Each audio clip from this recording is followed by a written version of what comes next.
नमस्कार, दूरदर्शन हिमाचल देख रहे हैं आप। मैं हूं आपके साथ हेमलता शर्मा। इस अंक में आप सभी का बहुत बहुत स्वागत है।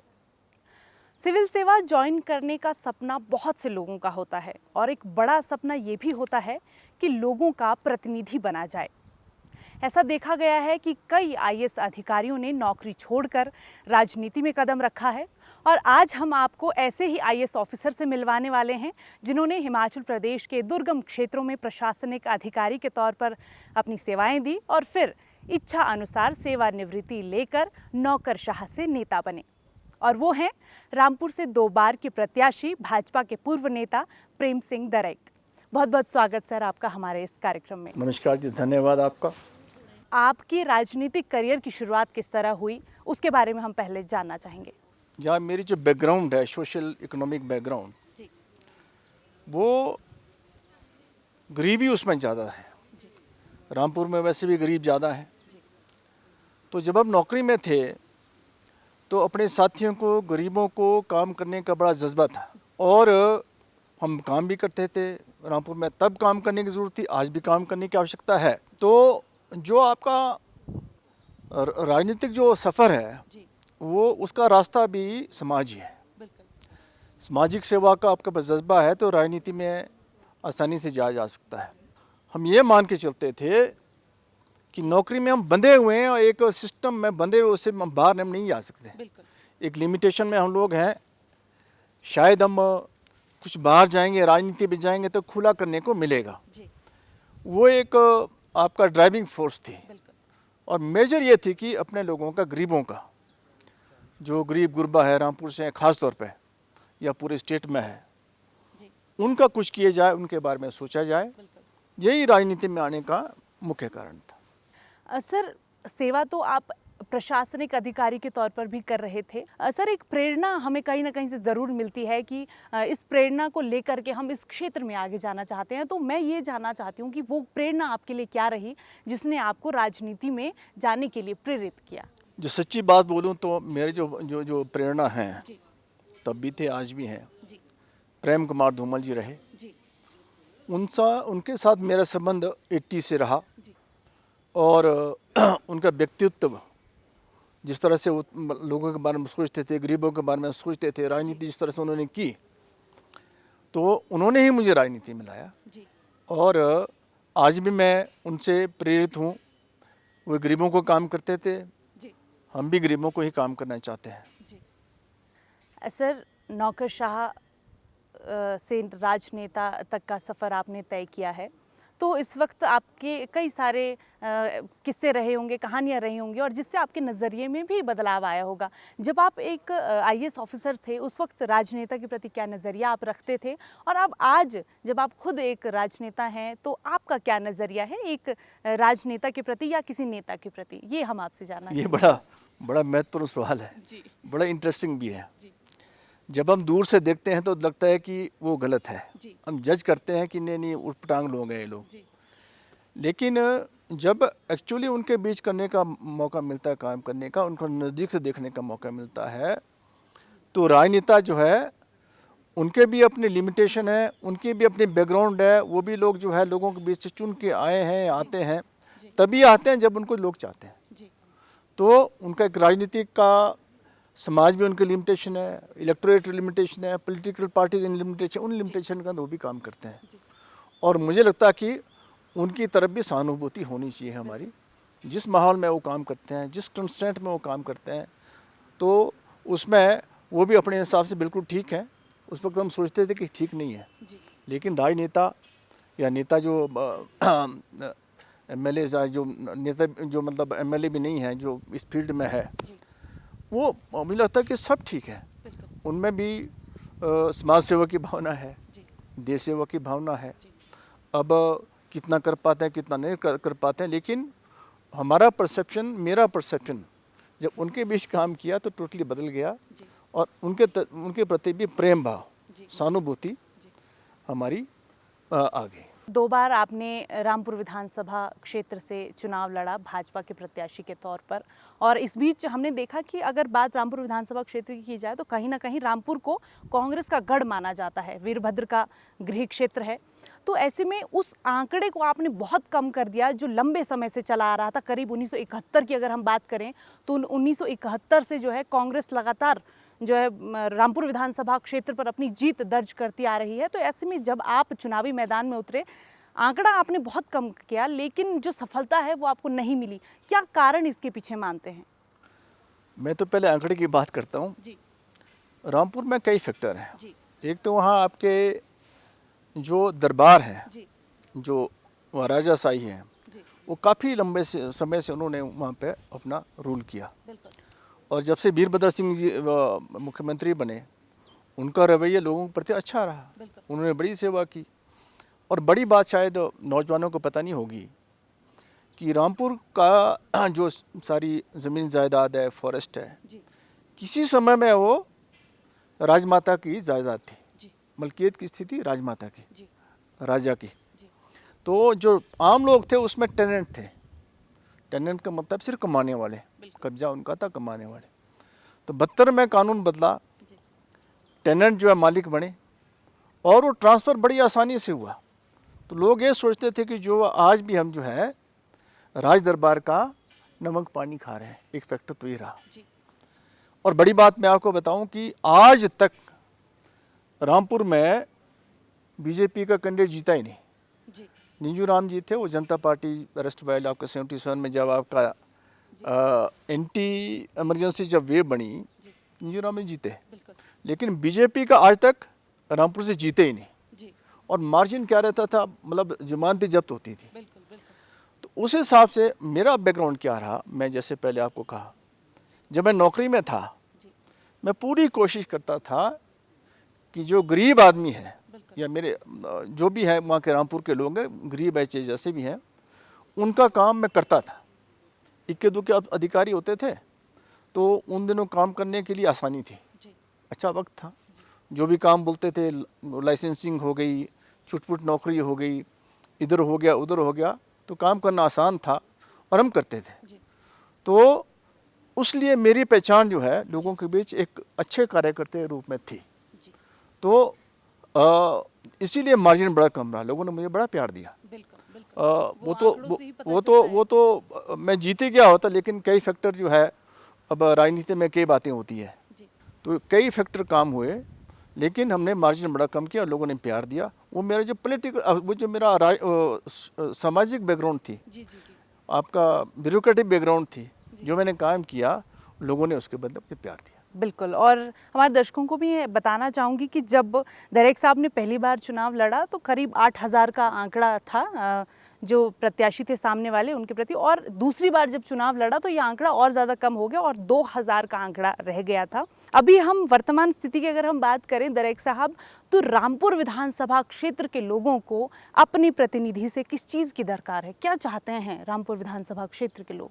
देखो, जो आम लोग नहीं बोलते, आम पॉलिटिशियन कुछ और बात करेगा, वो चाहे रामपुर है चाहे हिमाचल प्रदेश है। आज एम्प्लॉयमेंट सबसे बड़ा मुद्दा है। ज़मीन जायदाद नहीं है, लोगों के पास कम है, रामपुर में होर्डिंग बड़ी कम है। अब चाहिए कि आपको नौकरी चाहिए, तो नौकरी, लोग पढ़ लिख गए, हर घर से पढ़ लिख गए। आज बच्चा पढ़ा हुआ है, ग्रेजुएट, पोस्ट ग्रेजुएट, PhD और कई फील्ड में चले गए, इंजीनियर बन गए, आज इंजीनियर मिले हैं।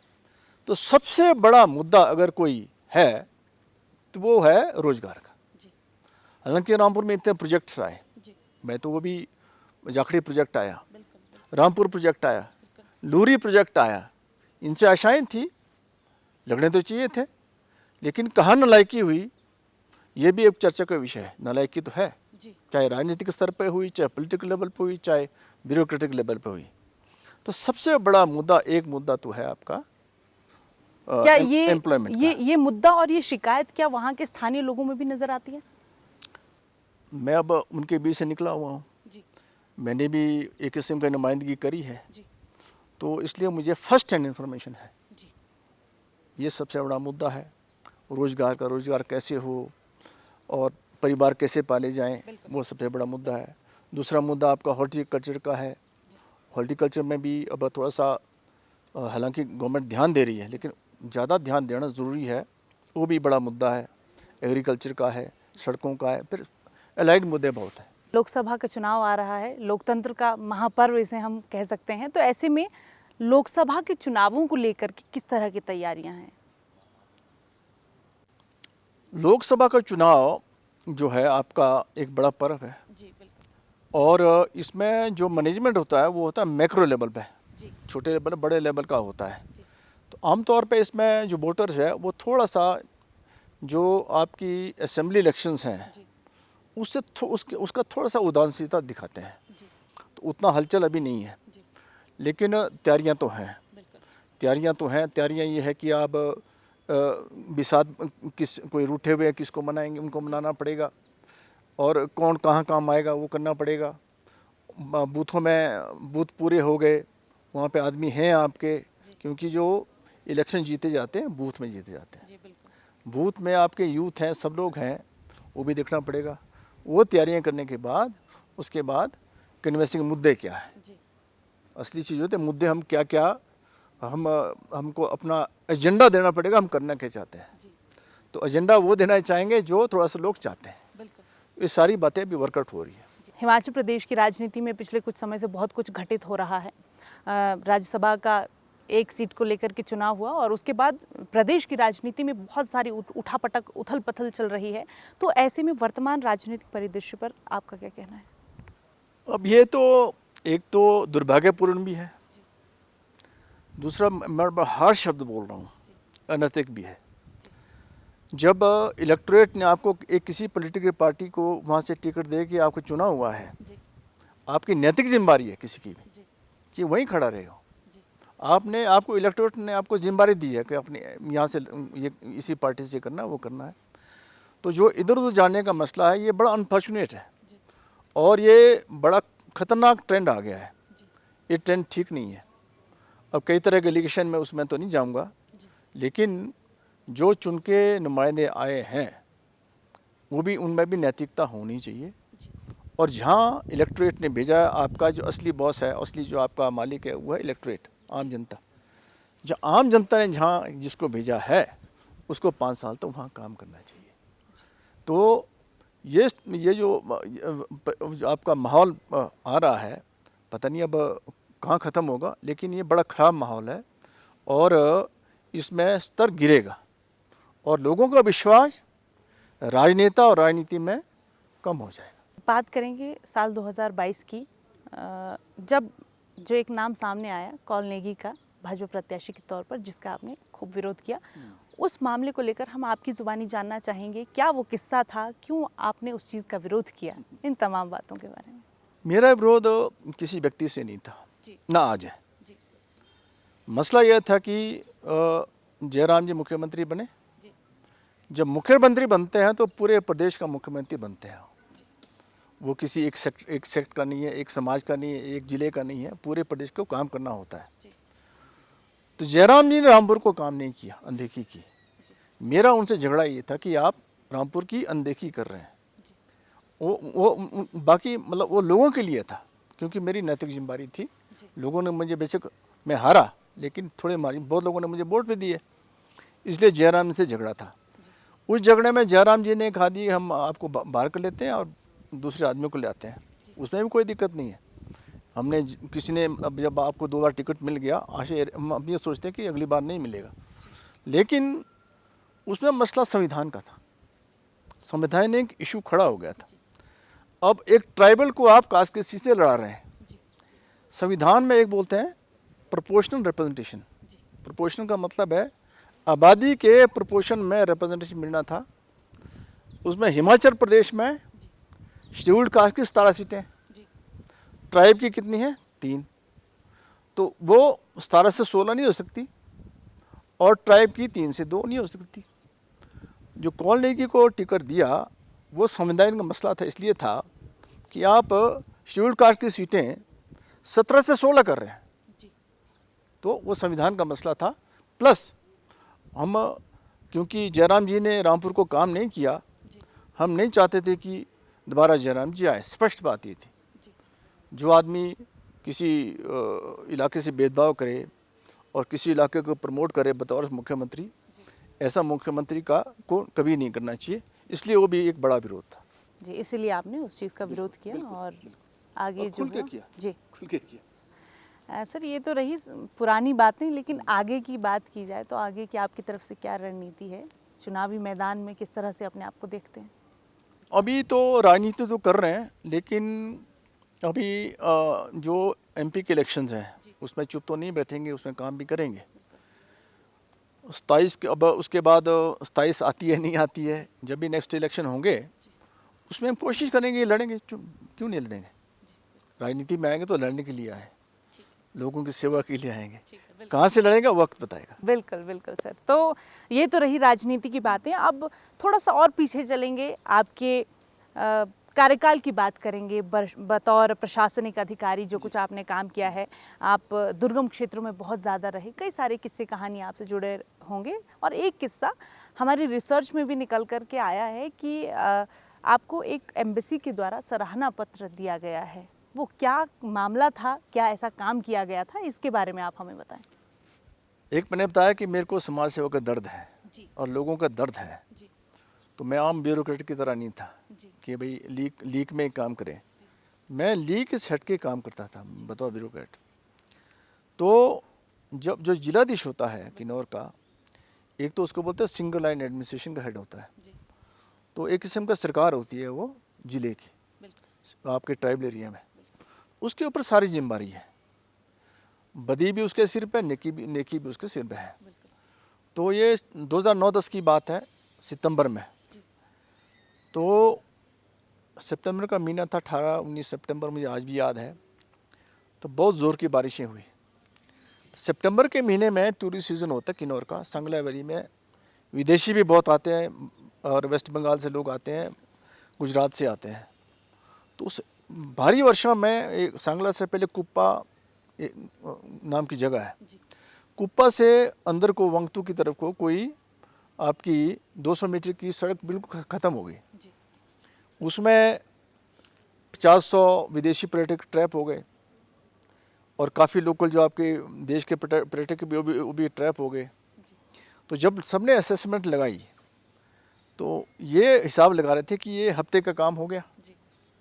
और जो विदेशी पर्यटक आते हैं, जब ये मूवमेंट करते हैं तो वो हमेशा सिक्योरिटी में आते हैं। अपने भाई कहीं दिक्कत आती है तो वो उनका जो रहता है कि भाई उनको रिट्रीव करेंगे, हेलीकॉप्टर आएगा, एम्बेसी उनके उसमें आती है, तो इंश्योरेंस करके भी आते हैं वो। तो एम्बेसीज़ और जो उनके इंश्योरेंस करने वाले थे, जो आपके ट्रैवल जिन्होंने प्लान किया था विदेश में ही, वो हेलीकॉप्टर से उनको इवैक्यूएट करने की अपनी प्लानिंग करने, लेकिन वहाँ हेलीकॉप्टर जा नहीं रहा था क्योंकि वहाँ बारिशें हो रही थी, धुंध थी। ये था कि हफ्ता लगेगा। तो मैं गया, मैं अकेला नहीं, हमारे साथ जामाज लोग और भी थे। तो दो तरफ से मशीनें लगाई, एक कल्पा की तरफ से, एक सांगला की तरफ से। तो उसमें जैसे मशीन नीचे को उसको काट रही है तो ऊपर से और पत्थर आ रहे हैं। ऑपरेटर कहते हैं कि हम इन हालातों में काम नहीं कर सकते। तो मैं खुद बैठा है उसके ऊपर, मशीन के ऊपर। हमने कहा अब काम करते हैं। तो हमने एक दिन में उसको जो है शाम तक उसको सड़क थ्रू कर दी और लोगों में मतलब किसी को विश्वास नहीं हुआ कि ऐसा हो गया। हमने फिर वो एक ढूंढ के सारे पर्यटक बाहर निकाले। तो जो आपके एम्बेसीज थी, ब्रिटेन की थी, स्वीडन की थी, उनका भी ये था कि भाई हमने तो पहली बार ऐसा सुना कि मैं इंडिया में तो काम लेटर दीपी करते हैं, यहाँ तो एक दिन में आपने कर लिया। उसका अप्रिसिएशन काफ़ी हुआ। तो इसके अलावा भी बहुत सारी जगह पर आप पोस्टेड रहे, काजा की बात करें चाहे अन्य जगहों की बात करें, तो ऐसे में अगर हिमाचल प्रदेश की बात की जाए तो पहाड़ी प्रदेश हिमाचल है, पहाड़ की खूबसूरती पहाड़ है और पहाड़ की समस्याएं भी पहाड़ है। तो ऐसे में क्या मानते हैं कि बतौर अधिकारी क्या कुछ चुनौतियां आपके सामने थी? मैं काफ़ी डाइवर्स एरिया में रहा, गर्म एरिया में बिलासपुर में भी रहा, ऊना में भी नौकरी की और जो ट्राइबल एरिया उसमें भी ज़्यादा रहा। तो उनकी परिस्थितियाँ बिल्कुल अलग अलग हैं। बिलासपुर ऊना के जो परिस्थितियाँ हैं वहाँ थोड़ा सा कानून व्यवस्था की ज़्यादा दिक्कत रहती है और थोड़ा लोग एजिटेट होते हैं, उस तरह का रहता है। जब मैं बिलासपुर में था तो वहाँ कानून व्यवस्था की प्रॉब्लम हुई थी, एक बहुत बड़ा मैसिव लाठीचार्ज हुआ, हमने किया लेकिन संभाला। तो कई अधिकारियों के हिस्से में लाठीचार्ज कभी आता नहीं है, तो मेरी ज़िंदगी में 3-4 लाठीचार्ज हमने किए, लेकिन वो नहीं कि गुस्से में किए, वो भी जो नाराज़ होते हैं हमारे लोग ही होते हैं, लेकिन एक पॉइंट ऑफ टाइम में उनको थोड़ा सा मनाना होता है कि ज़्यादा गुस्सा मत करो, वो होता है। तो जो आपकी ट्राइबल एरिया की चुनौतियाँ हैं वो अलग है। उस ट्राइबल एरिया में क्या आपका वो जो ट्राइबल्स हैं वो बड़े मतलब सीधे शरीफ, और उनका काम, प्रत्येक आदमी का काम हो वो देखना बड़ा इम्पोर्टेंट होता है। और जब क्राइसिस आते हैं उस क्राइसिस को कैसे मैनेज करना वो भी एक इम्पोर्टेंट काम। आपने अपने कार्यकाल में बहुत सारे चुनावी साल भी देखे होंगे और एक और चुनावी साल है, और इस बीच जो है कोशिश ये की जा रही है कि देश का जो युवा है अधिक से अधिक मतदान करें और उनकी भागीदारी को सुनिश्चित करने के लिए प्रयास लगातार जारी हैं। तो ऐसे में सर आप क्या मानते हैं कि युवाओं को कितना जो है एग्रेशन के साथ अपने लोकसभा चुनाव में वोट देने के लिए आना चाहिए, और साथ ही साथ उनको जागरूक करने के लिए और क्या कुछ किया जा सकता है आपके ध्यान से? देखो, जो वोटिंग है या वोट है वो आपका मौलिक अधिकार है जी। और जो आप वोट देंगे उससे आपके नुमाइंदे चुने जाते हैं जो आपके लिए काम करने के लिए बैठेंगे। तो अगर आप उदासीनता दिखाएंगे, वोट नहीं करेंगे, तो वो लोग भी आगे आएंगे जिनको आप नहीं चाहते हैं। तो मेरा तो मानना ये है कि अपने मौलिक अधिकार का इस्तेमाल करके, ये बहुत बड़ा पर्व है, और इस अधिकार को युवा को, महिलाओं को, बुजुर्गों को, अब तो आजकल तो फैसिलिटी बड़ी कर दी हुई है, बड़ी इलेक्शन कमीशन ने इतना आसान कर दिया कि आप आसानी से वोट डाल सकते हैं। तो एक दिन में आपका 5 साल में एक दिन में निकालने के लिए निकाल के आप अच्छे नुमाइंदे अपने लिए चुन सकते हैं, अच्छी सरकार चुन सकते हैं। बिल्कुल। तो ये तो रही युवाओं की बात, लेकिन अगर उसी तरह हम बात करें कि मतदान को लेकर के युवाओं को आगे आना चाहिए, तो साथ ही साथ अगर युवा राजनीति में अगर अपनी रुचि दिखाता है, कहीं पे युवा चाहता है कि मैं राजनीति में आना चाहता हूँ, उनके लिए आपकी तरफ से क्या टिप्स होंगे? देखो, समय तो उन्हीं का है जी। ये तो पृथ्वी हम साइकिल ऐसे घूमता रहेगा। बुजुर्गों ने बाहर निकलना है, युवा ने आना है, कल का भविष्य तो वही है। लेकिन राजनीति जो आज की है उसको अगर ठीक करना तो युवाओं को खुद आगे आना पड़ेगा। राजनीति में भी मॉरल हो, नैतिकता हो, ये युवा कर सकते हैं, उनको करना चाहिए। मैं तो समझता हूँ कि आज के परिवेश में, आज के बैकग्राउंड में जो माहौल पैदा हो गया, उनका दखल, उनका इंटरवेंशन, उनकी भागीदारी बहुत इम्पोर्टेंट है।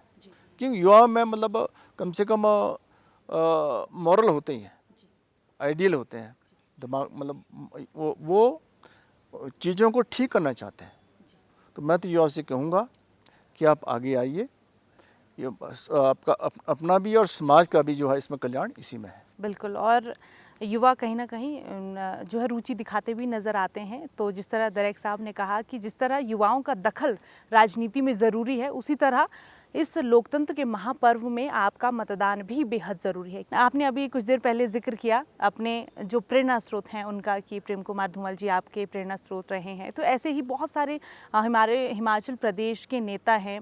अगर हम इतिहास की तरफ नज़र दौड़ाएं तो चाहे वीरभद्र जी हों या फिर प्रेम कुमार धूमल हों या फिर शांता कुमार जी हों, तो क्या फ़र्क आप पाते हैं उनकी कार्यप्रणाली में और आज के राजनीतिक परिवेश में जो कार्यप्रणाली अपनाई जा रही है उसमें?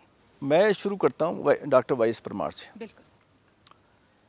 अब डॉक्टर वाई.एस. परमार का घर आज खंडरात में है जी। उन्होंने अपने लिए घर भी नहीं बनाया जी। और जब वो मुख्यमंत्री बने तो यहीं साथ में दफ्तर था उनका एनेक्से में जी। छोटे कार्यालय से उन्होंने काम शुरू किया जी। बस में सफ़र करते थे जी। जब वो मुख्यमंत्री नहीं रहे, एक छोटी सी कार थी उनके पास जी। फियाट जी। उस कार में चलते थे। जिन्होंने हिमाचल को बनाया, हिमाचल के निर्माता उनको कहते हैं। वो सच्ची पक्की राजनीति उस वक्त की थी। उसके बाद वीरभद्र सिंह का नाम बहुत बड़ा है, जो मर्जी बोलो, उनके बराबर का प्रशासक शायद निकट विषय में आए ना आए, अब देखना बाकी है। प्रेम कुमार धूमल जी का ह्यूमिलिटी, ईमानदारी, उसमें कोई शक नहीं है। और आपका प्रशासन में दक्षता, परसेप्शन हिमाचल को क्या चाहिए, उनका कोई सानी नहीं था। तो उसके बाद थोड़ा चीज़ें बिगड़ी। आपके मुझे याद है जो राजा वीरभद्र सिंह थे, वो इसलिए मुख्यमंत्री नहीं बने कि राजा थे, इसलिए बने कि उनको उनके दिल में लोगों की सेवा का, छोटे आदमी का, बड़े आदमी की, सबकी सेवा का उनमें भावना थी। मैं जब फील्ड में होता था तो मामूली बात, कोई कहते मेरे को, एक बूढ़ी औरत आती है कि मेरे को पेंशन चाहिए, आज आप पेंशन लेने को बोलो, पहले फार्म भरो जी, वहाँ से करो। सीएम साहब ने कहा सैंक्शन, बात बड़ी छोटी है, लेकिन उस तरह का वो काम करते थे, इसीलिए लोगों के दिल में वो राज करते थे। राज साहब का ऐसा था। धूमल साहब का भी एक आपको शायद सुनी पता हो ना हो, महिलाओं को कहते थे कि महिलाओं की पोस्टिंग वहाँ करो जो शाम को आके घर में खाना खाए। तो कितनी बड़ी बात की, हालांकि मतलब इस तरह की बात को सोचता नहीं है। तो धूमल साहब के बाद, राज साहब के बाद राजनीति में गिरावट तो आई है। तो दरेक साहब बहुत बहुत शुक्रिया दिलचस्प किस्से और अपने राजनीतिक सफ़र को हमारे साथ साझा करने के लिए। तो उम्मीद है कि जो आपका संदेश है हमारे युवाओं तक ज़रूर पहुंचा होगा और हमारे युवा इस बार जो लोकसभा का चुनाव होने जा रहा है, जो लोकतंत्र का महापर्व हो रहा है, इसमें मतदान के लिए ज़रूर जाएंगे और अपने मत का सही इस्तेमाल करेंगे। तो फिलहाल के लिए इतना ही। आपसे फिर होगी मुलाकात एक नए कार्यक्रम के साथ, और जिसमें हम आपसे मिलवाएंगे एक और राजनेता को। तब तक के लिए नमस्कार। धन्यवाद।